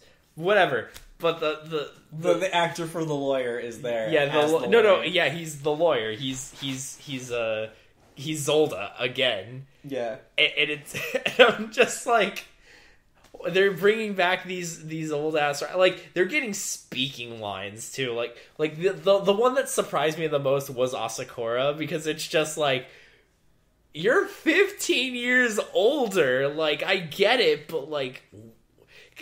It was even more surprising because there was another Ryuki writer suit in the like group that got revived, the tiger one. Yeah. And he doesn't have any speaking lines. He makes no mention of it. Asakura doesn't even acknowledge it as another Ryuki writer. Yeah. And Asakura gets like out of suit speaking lines, doing things like almost hard murdering. He doesn't get to Henshin until the very end of the special. Yeah, and like, I don't know, and apparently Takumi gets to do a thing in a Gaim movie. Yeah, he's the secondary main character in that Gaim movie. It's fantastic. I can't wait until we see Gaim in like forever from now. Yeah. But then we get into the movie Paradise Lost. Yes. It's sort of like Kamen Rider Kabuto's Godspeed Love, where the world's in a post-apocalyptic run by the monsters type deal. Yeah, where humanity's on the verge of extinction and they have to fight their way back. It's an alright movie. The action scenes are really good. It gives us 2 new rider belts with Saiga and Oga. Yeah, Delta doesn't show up in this one. Delta is... Yeah, they just swapped Delta out for 2 other rider belts. Yes. This is when they start the trend of movies have... No, this isn't when they start the trend. My bad. It started with Agito. Oh, they're continuing G4? the trend where they have movie specific riders. Movie specific power-ups? Or riders or whatever. Riders. Well, I mean, okay, I was going to say, I'm like, Ryuki didn't have one, and then I remembered Ryuga, and I was like, oh. And no. Femme. Oh yeah, and Femme. Yeah. I forgot about that bitch. Even though I was like, yeah, she should have been in the main show. Yeah. And then she wasn't. Anyway, it's apocalypse bullshit. Humans are trying to resist against the Orphanox. There's only 2,240 some odd humans left. They specifically throw out that number. They throw out that number. It's like sub 2,500 humans left on Earth. Yeah. Or Japan or some shit like that. The resistance is kind of in a fucking a fucking... They're in a bad place. Yeah, because they lost Takumi. No, my bad. I think the resistance started after Takumi got lost. Way after Takumi. Alright, so the thing is, so we have this flashback of Takumi and Mari being surrounded by Orphanox and Jet Slaggers and whatever. They all turn into Rio Troopers. It's an army of Rio Troopers and Jet Slaggers. Yeah, which are the... I don't know if anyone remembers what a Jet Slagger is, but it's a giant, stupid hover motorcycle tank thing with missiles. Yeah. Made of CGI. So they're surrounded, and then Takumi gets beat up, and his Faiz belt flies off, and then everyone Then they wrap chains around his legs and drive off with him. Drag him off. We don't know we don't know, quote unquote, where he is at the start of the movie. And Mari somehow gets away and finds a resistance. So then she starts talking about how Faiz is the savior that will cut through the darkness and shine a light of hope upon the world, or all that good stuff. Yeah. Other resistance members aren't having it because he hasn't come back yet. And Kusaka's there, and he's being a twat even in the middle of a fucking apocalypse. Yeah, he's like... They're like, what? I'm the only one that this resistance needs. I'm the one who can fight with the Kaiser belt. Da da da da. The Kaiser belt is the best. There is no need for an Emperor belt. You have me. Because there's supposed to be what's called an Emperor belt, and the Emperor belt's supposed to be a rider belt that surpasses all the other rider belts. Yeah. But it's apparently a myth, even though it exists, obviously. Yeah. In fact, there's two of them. Kiba, Yuka, and Kaido are all like... are Orphanox that are trying to help the human resistance. And everybody's not having it. And some people aren't having it. They're being like assholes to them. Except Mari and like Keitaro and like stuff like that. And that the movie female. Mina. Yeah. They're yeah. And Kaido keeps going, "Oh, I'm gonna throw away my humanity and become a real Orphanoch." And then Yuka and Kiba are both just like, yeah, you're gonna come back later. You always say this, Kaido. Yeah. Every time we do this. Yuka is super confident in this movie. She's not the pushover that she was in the last one, or in the TV show. Yeah, she's definitely more self-assured. You know, in the midst of an apocalypse. That's all it took. Then we get this girl, Mina, who's selling shoes. Then she goes back... Who's a shoe cobbler. Then she goes back home, and it turns out that the person cobbling all of her shoes is Takumi! He's lost all of his memories. And he's got fake memories implanted inside him. Yeah. Okay. So... Mari throws a masquerade ball. No. So yeah, Mari wants to like cheer up everybody after like a whole bunch of like stupid shit's been going on. She's just like, I want to cheer up everybody, you know, bring a little bit of light in these dark times. And everyone was just like, that's stupid. This is an apocalypse. Everyone's dying. This is terrible. Why would you want to have any amount of fun whatsoever? And it's just like, well, you know, just got to try and have a little bit of fun. No, there are people who are excited about it. There were some people, but there is like Kusaka is just like, you're running away from reality. You're lonely and sad, and you should come to me. And he's trying to be that. He's trying to actually be an emotionally manipulative super asshole, and it was gross to watch. Then the village is attacked by Orphanox and Rio Troopers. By the way, at the end of this, I'm going to go off on a rant about how much I hate Kusaka, but we're going to continue on with the movie right now. Because then I just remembered that one thing that he did in one of the side stories that I'll get into. I thought we talked about it last time. Did we? I think we did. Did we? No, because he starts having like the breakdown over like the memory things here, and then you were like, oh yeah, now I can see where it would happen. Like we might have mentioned it before, but I'm definitely gonna go off about it here. Like I'm gonna super go off. I hate it. So then the Smart Brain attacks the masquerade. No, they attack the village before they attack the masquerade. Before the masquerade happens. And then this motherfucker Leo. just shows. We already got a glimpse of him, like when Kiba went to go talk to Murakami. Yeah, Murakami is now a head in a jar. He's just President Reagan. Yeah. And we get a glimpse of him at fighting. But anyway, he shows up again, and it's great. And he talks in near perfect English. No, he is talking in perfect English. No, I'm convinced that he can't speak Japanese. No. There are some times when he has the little tiny smidgen of an accent. It's near. It's fluent. It is. I did definitely not fluent. hear it. I did not hear it. I'm convinced that he only speaks English. That is an entire possibility, but he's basically fluent. He only talks in English in the entire movie. He only has like 5 lines, I want to say, and they're all in basically perfect English. Yeah. After all, you're only human. Yeah, and he fights Kusaka and kills him. He kills Kusaka, and it was great.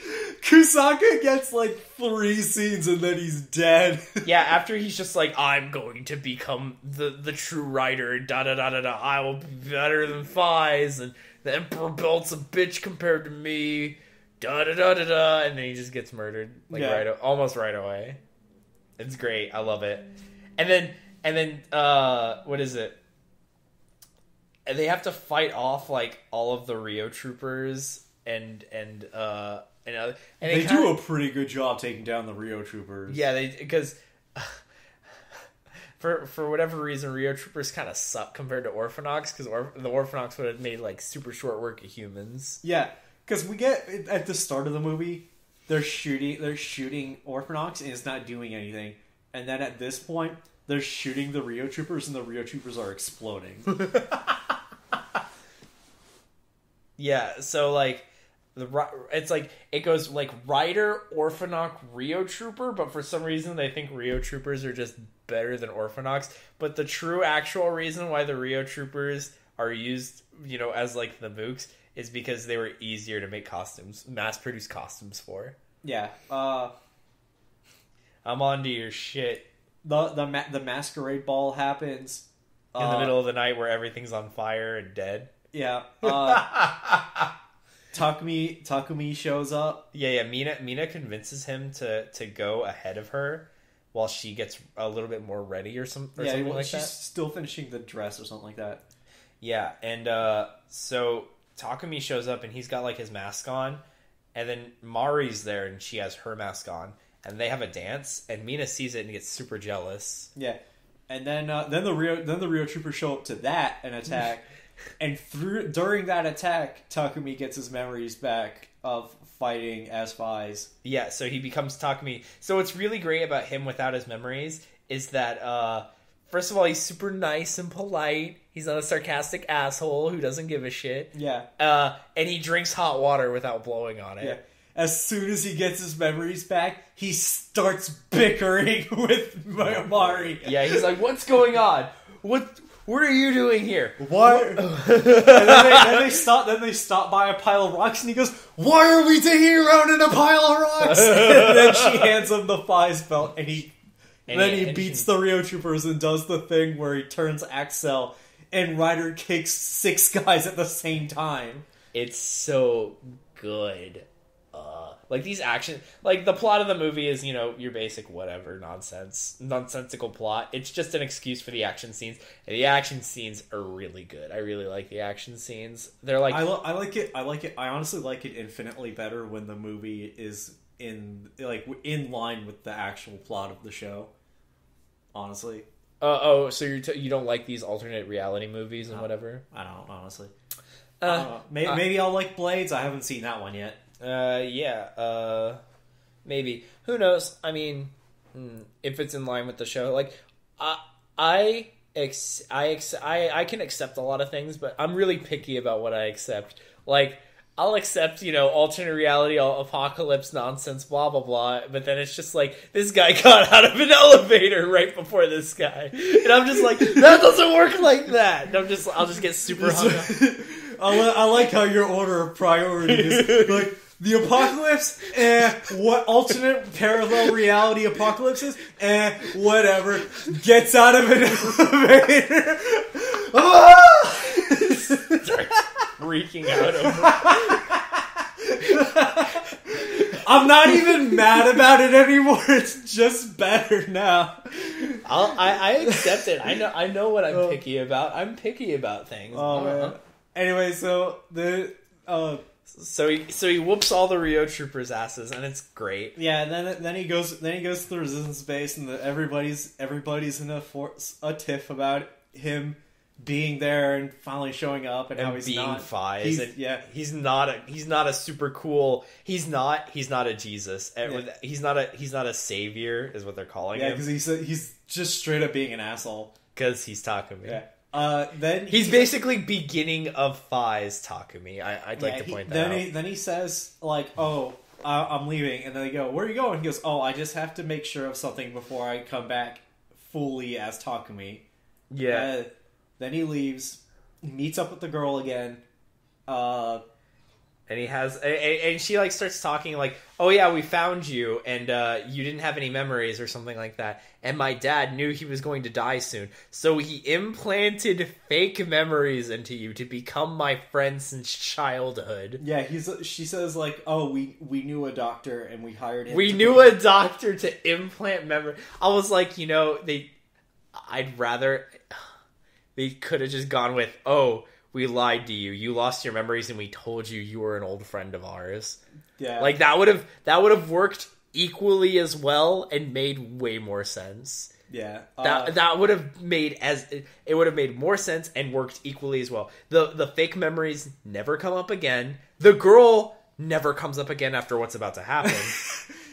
So the resistance guy who's like I assume that he's the resistance leader. I assume it. No, Mari's the resistance leader. I think she just joined them at some point. No. She tells a lot of them what to do, and she like makes plans, and she she corrals them in a lot of things, and she also like gets like strictly upset about a guy not following plans and whatever. Yeah. Anyways, because if he was the leader, there would have been no issue with what he did at the beginning of the movie, which was throw a random sting operation that was basically unorganized and got a whole bunch of them killed. Yeah. Anyway, he shows up and he goes, I'm gonna take the Faiz belt. I'm gonna become the savior of this world. Yeah, and so he steals the Faiz belt after he takes out a gun and shoots at Takumi, and Mina jumps in the way and takes the bullet. And dies, and then we forget about her for the rest of the movie. Oh, and then she also hands Faiz the blaster case. Oh yeah, she just has it in her fucking purse. I'm not even kidding. I loved how I got to throw that in. As pulls it out of her goddamn purse. We found this with you. Just pulls it out of her goddamn purse. Just blaster mode. And I was just like, oh, okay. Anyway, and then Kiba comes across the guy, and the guy's like, oh, I'm gonna fucking kill you. And he goes, well, that belt doesn't belong to you. It's not gonna work. And he goes, oh, whatever, and then he goes to transform and it does the error, and he goes, I told you, it's not going to work for you. And he explodes and flies back, so he's just like, well, I'm going to doodly-doddle you and kill you and stuff. So shoots at Kiba. Kiba turns his Orphanok form, then he throws a grenade at Kiba. Kiba takes the grenade. But unfortunately, the explosion causes Kiba to, like, accidentally let his sword fly out of his hands and impale the shit out of this guy. Yes. I would like to point out that in the movie, Kiba is in his evolved Orphanok form with the giant unicorn horn. Yes, he is a double Orphanok. No, I'm kidding. Guy dies. Kiba hands the belt back to Takumi, and then they... But then one of the guys saw Kiba pull his sword out of the guy's corpse, all right. So here's a big problem. So, Kiba and Takumi have a talk because they're bros, obviously, and they're talking.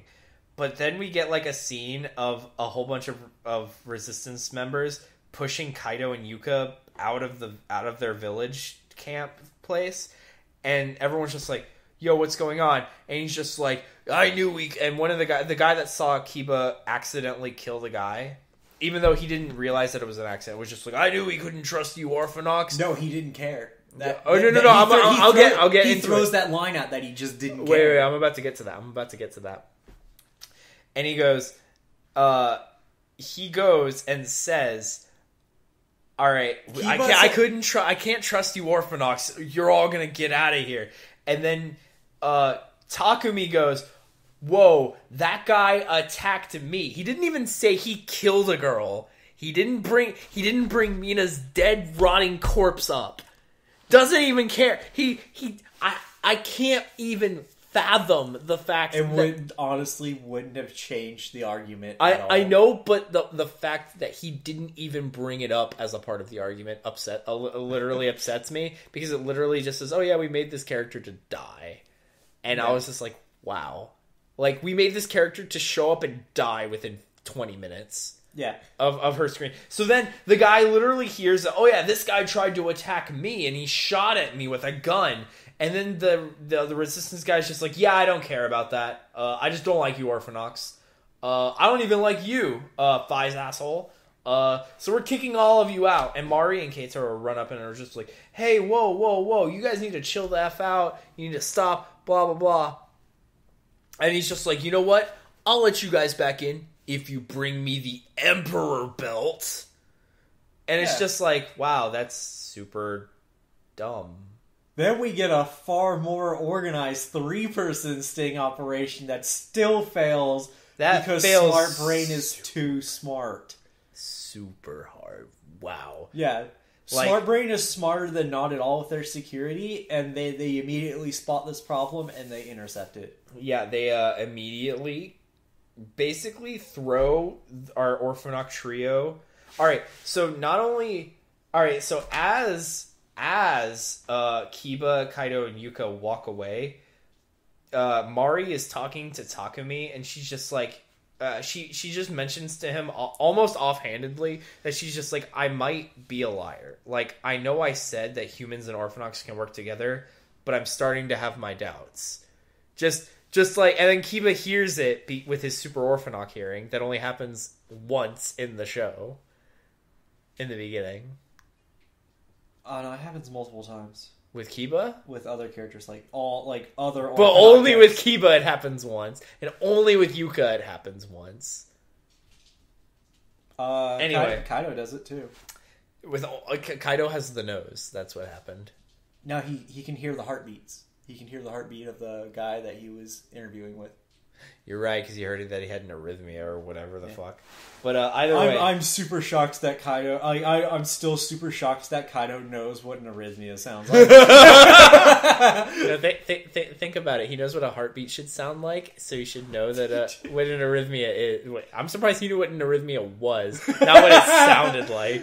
Oh, man. So anyway, then they attack Smart Brain. Plan fails. They have a giant fucking nemesis monster. Yes, they have a giant Orphanox monster. A giant... It's not even I shouldn't even call it a nemesis. It's a fucking... It's a giant Triceratops dinosaur Orphanox thing. It looks like a thing, and... it looks like a giant rhino Orphanox. Like a rhino. It looks like a rhydon. I'd say it looks like a giant dog with a horn on its head. Or not a rhino, a rhyhorn. It looks like a rhyhorn. Anyway. That Pokemon. Yuka gets... by the way, Yuka gets a new Orphanox form. Yeah, she has... I like to think that after the apocalypse, when she got her confidence, she also evolved into the new Orphanox form. She got basically a harpy form where she's got bird legs. Yeah, and then... Anyway, they fight the... I like how Kaido doesn't, because Kiba and Yuka are originals, and Kaido is like a whatever. Yeah. A replicant, or whatever it's fucking called. They didn't actually name it, they just only named the original. He's a second generation Orphanox, whereas Kiba and Yuka were people who died and became Orphanox naturally. Yeah. They're naturals. Anyway, so then, Kaido and Yuka die. Yeah. They get murdered. Yeah, hard. Yuka takes takes a bunch of hits for Kaido, and then that's when she dies. And she's like, as she's dying, she says, "Oh, I always loved you," and I knew. And he goes, "I hate you," and he goes, "No, I already know that you always loved me." And then Kaido gets mad, and then he charges the monster, and the monster eats him. And yeah. And as in his dying breath, he does say that he always loved Yuka, and this is the darkest timeline. All right, so before Kiba gets like knocked out, Murakami shows up, and he's just like, "Oh yeah, you were sold out by the humans," and we have like Mari walk out, but it's not really Mari. We already know it's not really Mari. Like, obviously, it's not. Like, it's not like for the to the audience. It's very obvious that it can't possibly be Mari. Yeah, she sits there just shits talk the oh idea. yeah, I couldn't trust you at all. You're Orphanox, so I sold you out to other Orphanox because how could I trust them if I can't trust like all right. So the idea is that Kiba had just lost 2 of his friends right in front of him to a giant fucking monster, so he's obviously addled. So if he had been within any sort of reasonable state of mind, he could have literally seen the pothole filled in all of this. Like, if Mari couldn't trust the Orphanox that were helping her, how could she ever possibly have been able to trust any smart brain Orphanox, which are all of them, because all of the Orphanox are all of Smart Brain is filled with Orphanox. They're all Orphanox. So it's like, if I can't trust Kiba, Kaido, and Yuka, like, it's like, if she couldn't trust us, how could she possibly have trusted Smart Brain? That makes no sense. How did she get here before us? That makes no sense. Then he gets put in a room, and where he proceeds to flip the fuck out, to scream and flail about. Basically, he flips the fuck out because he got betrayed. Smart Brain attacks the Resistance guys again, and they kidnap Mari. And this time, Keitaro gets to do a thing. Yeah, the Henshin one shot. Yeah, and he drinks this. There's this scientist who keeps trying to make things, and one of the things that he makes is a drink called the One Shot Henshin, that should let anybody use any belt one time, and then he does bring up the fact that it might kill you if you do it. It might. So Keitaro's like, "Oh no, I can't stand by and let this happen. I'm just gonna henshin anyway." Drinks the drink, tries to use the Kaiser belt, doesn't work. Then the guy pulls out another bottle of One Shot and says, "I have one more bottle." Keitaro, in you know, for his credit, no hesitation. Drinks it. He's like, "I need to do this." Drinks it right away. Turns into Kaiser and beats an Orphanox. He actually henshins into Kaiser and kills an Orphanox, but then the Kaiser belt melts. Yeah. Not Keitaro, like all the other people who used Kaiser. The Kaiser belt melts. Yep. So now we don't have Kaiser anymore. And then Saiga takes Mari and flies off. Fucks Oh off. yeah, we didn't mention that Saiga has a jetpack by default. Yeah, Saiga has a default jetpack. So then Keitaro and Takumi say they're run off to go save Mari, and halfway there, Takumi like drops a couple of guns on the road, and then when Keitaro goes to pick them up, he removes the front tire from his motorcycle and drives off. Yeah, he makes it so that Takumi makes it so that Keitaro can't follow him. Yeah, because they're going to the Orphanox-filled city with all the Orphanox that will murder Keitaro. Yeah, especially considering the fact that like, this is definitely a suicide mission, except it's not. But so one thing, all right, one thing that should extra like have tipped off Kiba into like whateversville is the fact that they chain Mari up in the middle of a fucking baseball stadium filled to the brim with people. Like, it is basically standing room only. At this point, whatever, he's mind broken. Doesn't matter. Yeah, well, like, still... It's still... You're assuming that he recovered back to have sound mind. You're correct. I know. It's just me wishing that Kiba didn't keep falling into that trap of, oh, I guess I'm broken. Now I have to become evil.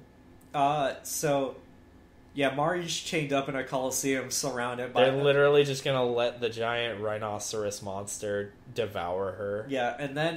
for entertainment. Then Takumi shows up, and while she runs away from the rhinoceros creature, Takumi has to fight Saiga. I thought he fought the monster before he fought Saiga. Saiga just shows up and interrupts the fight anyway. It doesn't go anywhere. You're right. So he fights Saiga, and we get the coolest Exceed charge. Their fight takes them out of the Coliseum, in which Takumi uses Axel form to destroy Saiga's jetpack.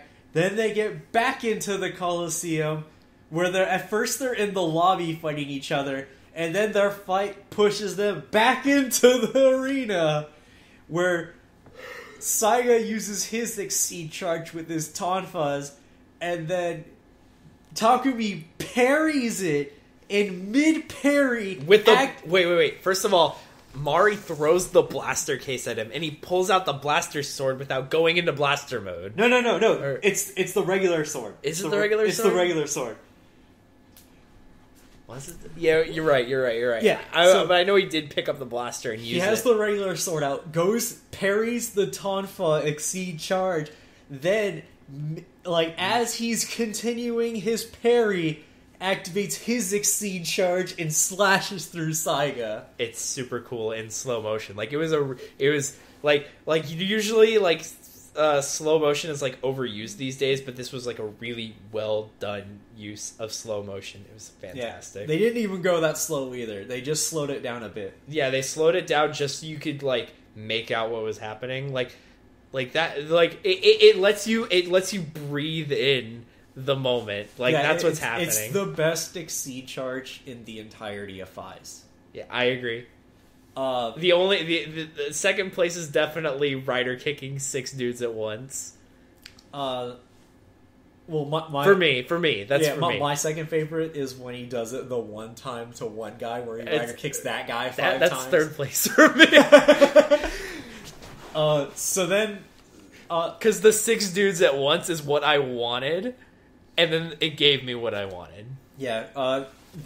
Then Kiva steps out, and he has the Oga belt. Yeah, the Oga belt, which is the final emperor. Yeah, belt. his Greek symbol is the Omega one. I forget what Saiga's is. Psi.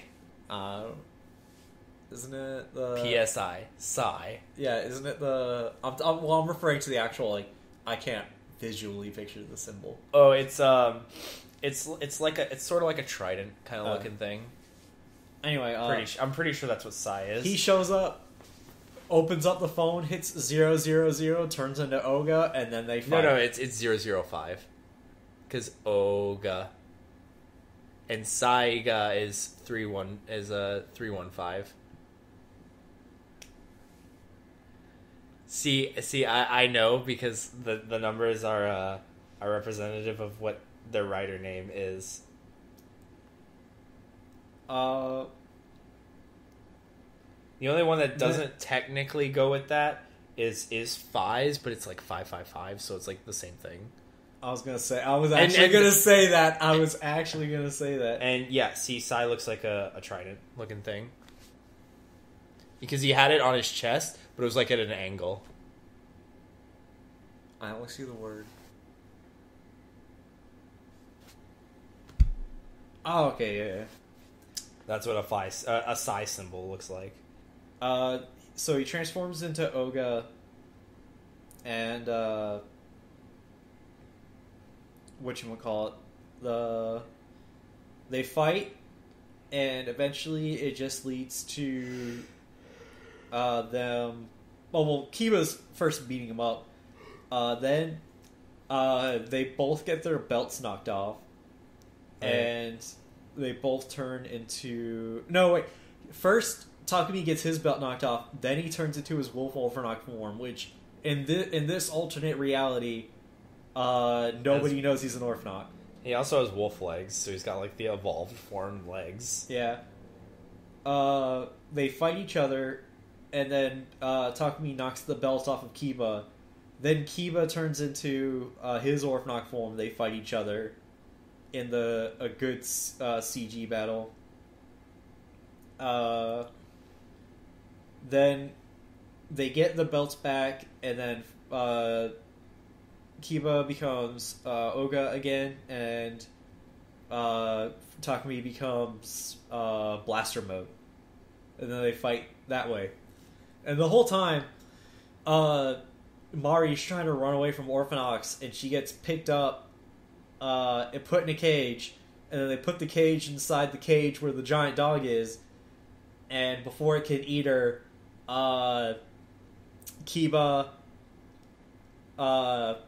or stops it with one of his Exceed charges with the giant sword, and he gets hit by a bunch of spikes.